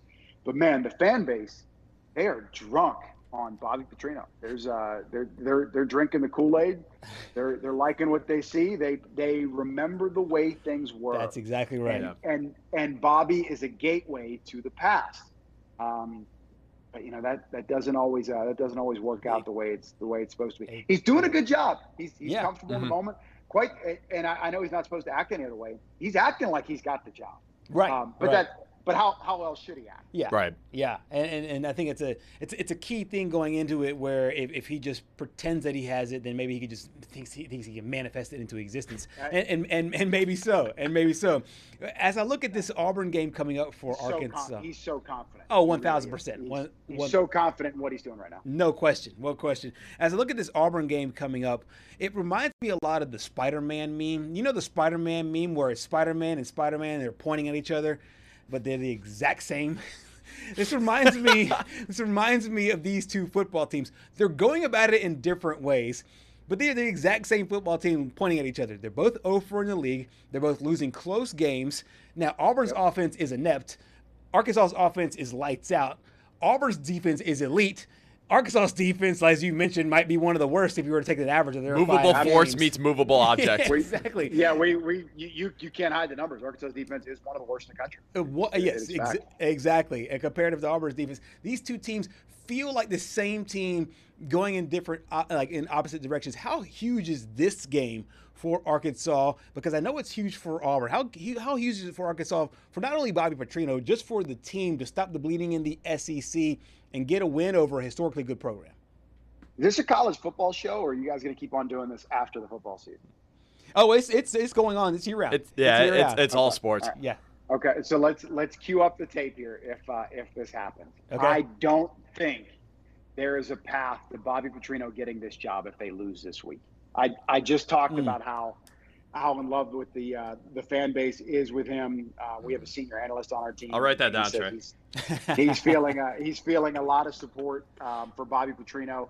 I think that flips if they can't win this week. Yeah. I do. And then you start to think like, well, where are they going to win another game if they can? So basically a must win.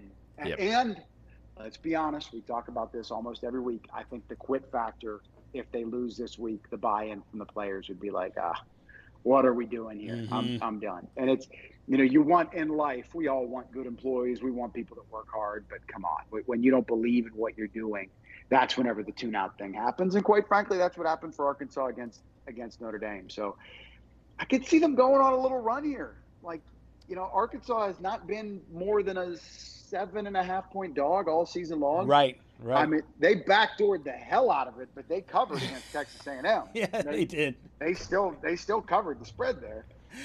This week, I think they're a 1.5-point favorite. Yeah, last I saw was 1.5. I'll see if it's moved today. I think they're 1.5. But they beat Auburn. They're probably going to be favored to beat Mississippi State. Yep. Right now, the way that LSU and Texas are playing, you would think that they can get one of those teams. Mm-hmm. Missouri, Missouri's better than you, but that doesn't mean you can't beat them at home. Yeah. So, this is a big time bridge game. They got to win this one, and then I think you get to 5 wins. And if Petrino gets to get to 6 wins, he's got to go 5-1 or 4-1 here in these last 5 games. Right. I don't. That seems like if he goes 4-1, he's got the job. I think 3-2. We'll see. He's gonna have a hell of a case. But sometimes these things are decided before we know about them. Right. Right. Nick Saban, when he took the job at Alabama, clearly he tried to college media the thing of being in a place like Fayetteville, Arkansas, Right. and it's you guys need me a lot more than I need you. Yes. So I'm not going to be the head coach at Alabama. Right. When he knew he was going to be the head coach at Alabama, Yeah. and Alabama knew he was going to be the head coach at Alabama. Right. That kind of thing. I think when Jeff Long hired Brett Bielema, I think that there were some discussions in the middle of the year, and it was just, hey, let me get to the end of the year, and I'm your guy kind of thing. So, maybe there is an element of that to the Petrino thing, but he's got to win the game. Yeah. Look, all I'm going to say, Trey, is I look at these last 3 games, LSU, Texas, Missouri.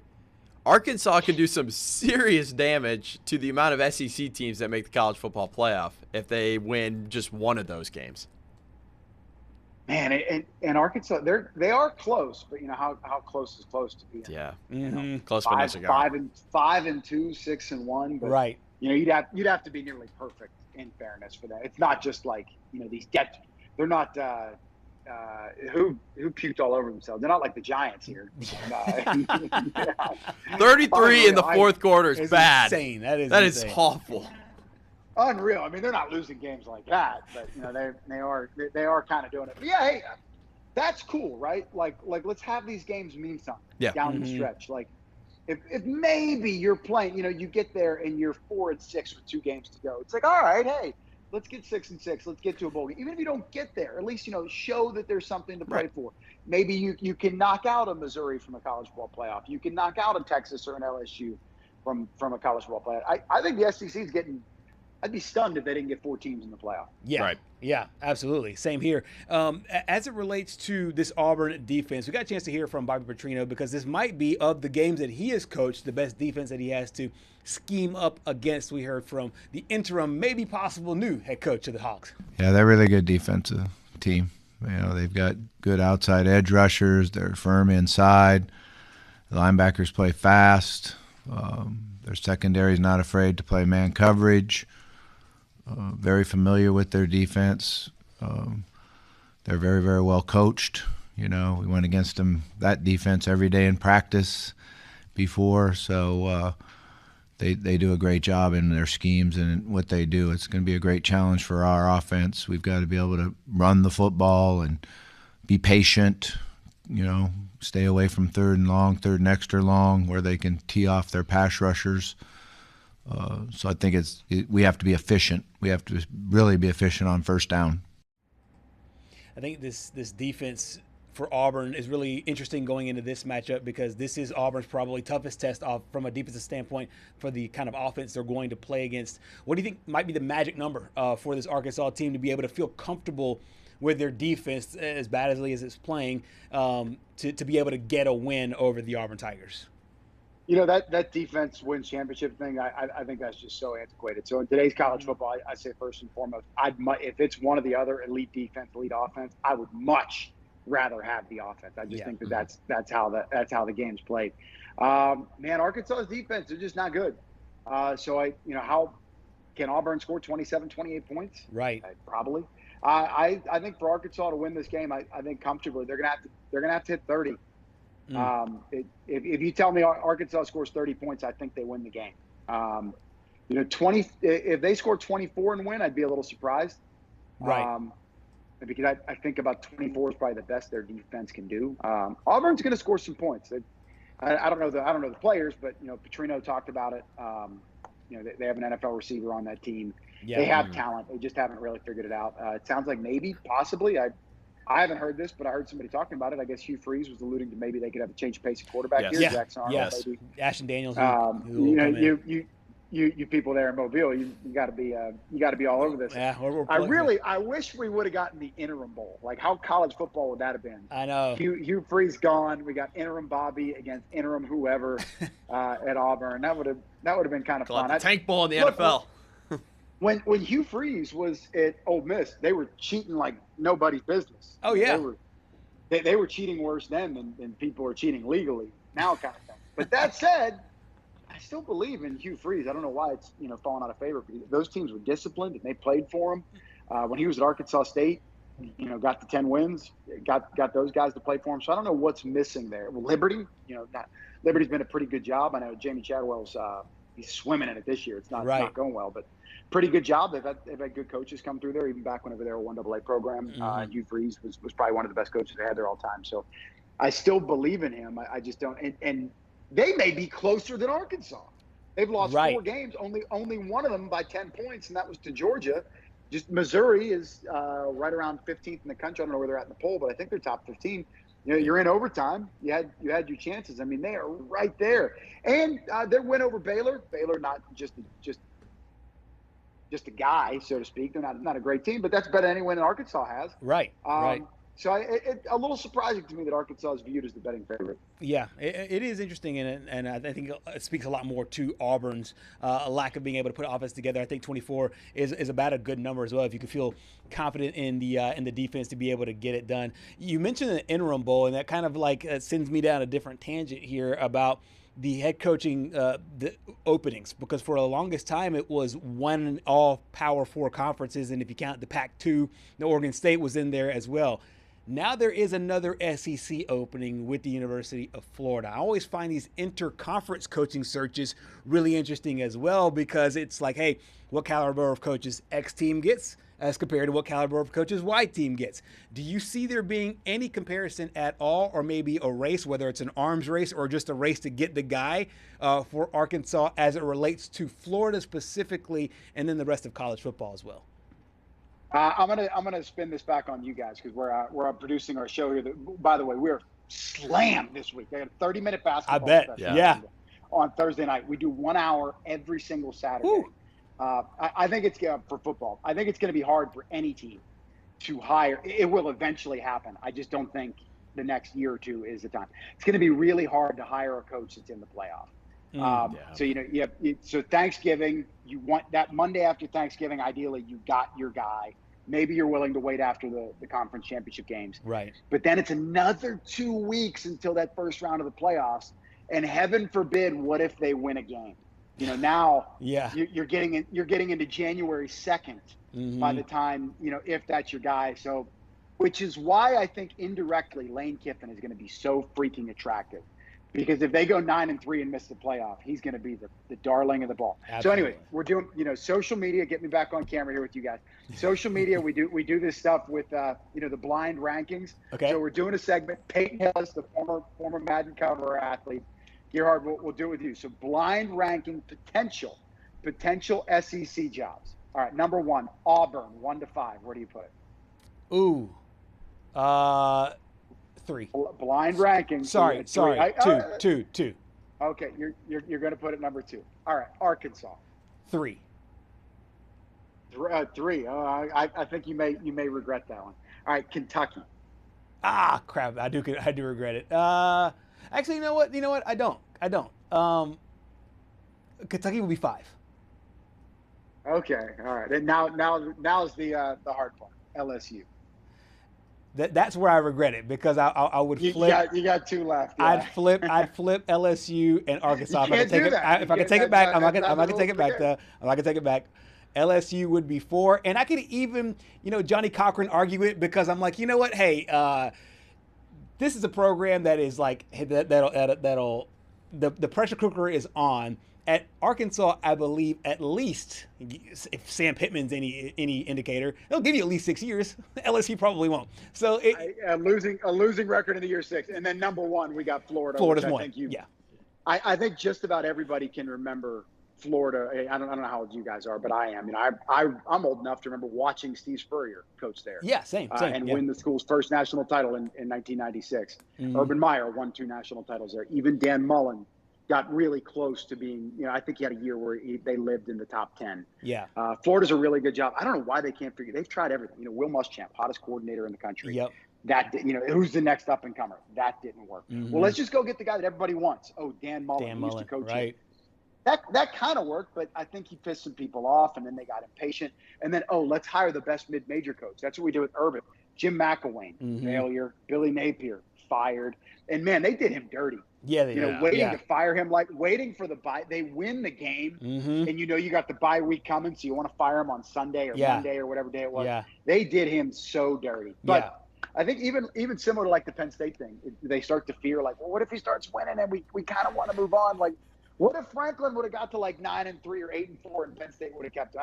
I think it's going to be a bidding war between Florida and Penn State. Yeah. I do think Lane's gone. Okay. Just strictly opinion. I know Lane's happy at Ole Miss. Yeah. I've been to Oxford. It's a great place. If Florida and Penn State, if zero information. I know Lane loves the internet, but if Florida and Penn State are willing to pay him $12-13 million a year, I don't think Ole Miss can get up to there. So I think he's going to be the most attractive kind of candidate that could potentially move in the job cycle. And if he stays at Ole Miss, God bless him. That is so much loyalty, and he's built a really cool brand there. Another Kurt Signetti. The come to the SIP thing, and they've been close, and they're getting players there, and he's revitalized his career, and he had that great line, I needed this place more than they needed me. Yeah. And he's so grateful for him. So it'd be a great story if they stay. And there's more to life than money. Yeah. But also, and I'm sure Lane behind closed doors would admit this. There's some hurdles at Ole Miss, and those hurdles aren't nearly as high at Florida and Penn State. Yes. Yeah. That is a great way to put it. Just out of curiosity, before we let you go, what were your 1, 2, 3, 4, 5?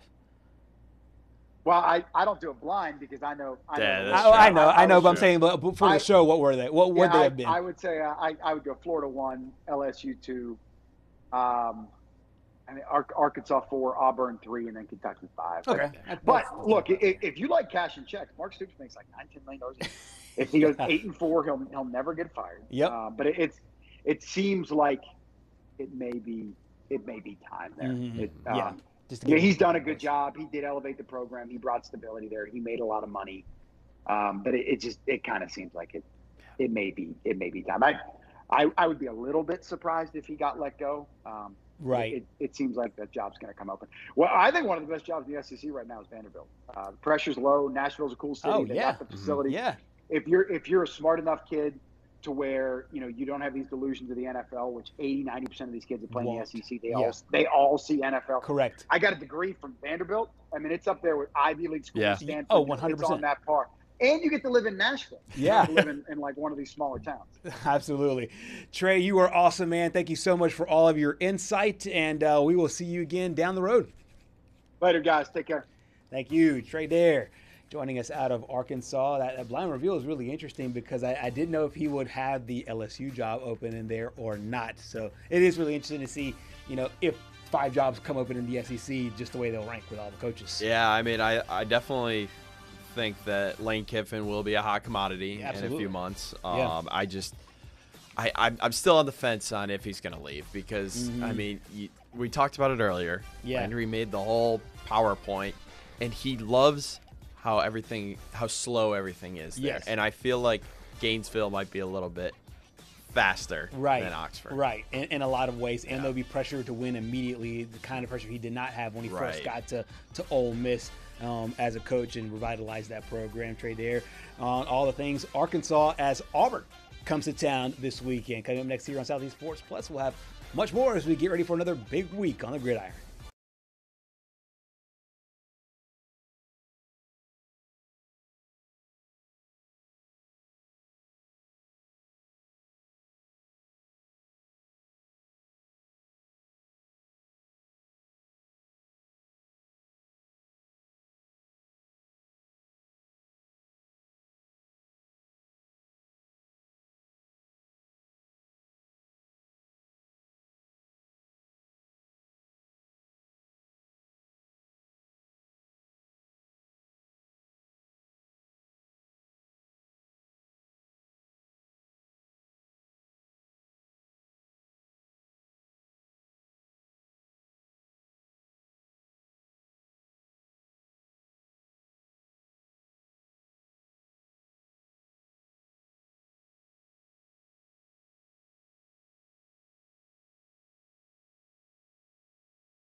Wrapping things up here on a Thursday.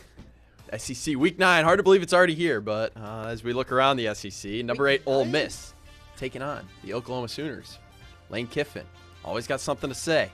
Moving over to Fayetteville, Auburn taking on Arkansas, which I honestly think might be one of the most underrated games this weekend. Underrated? Nothing. Everyone's going to be tuning into that one. That's about can Bobby Petrino keep that job? Can Hugh Freeze keep that job? Moving it right along.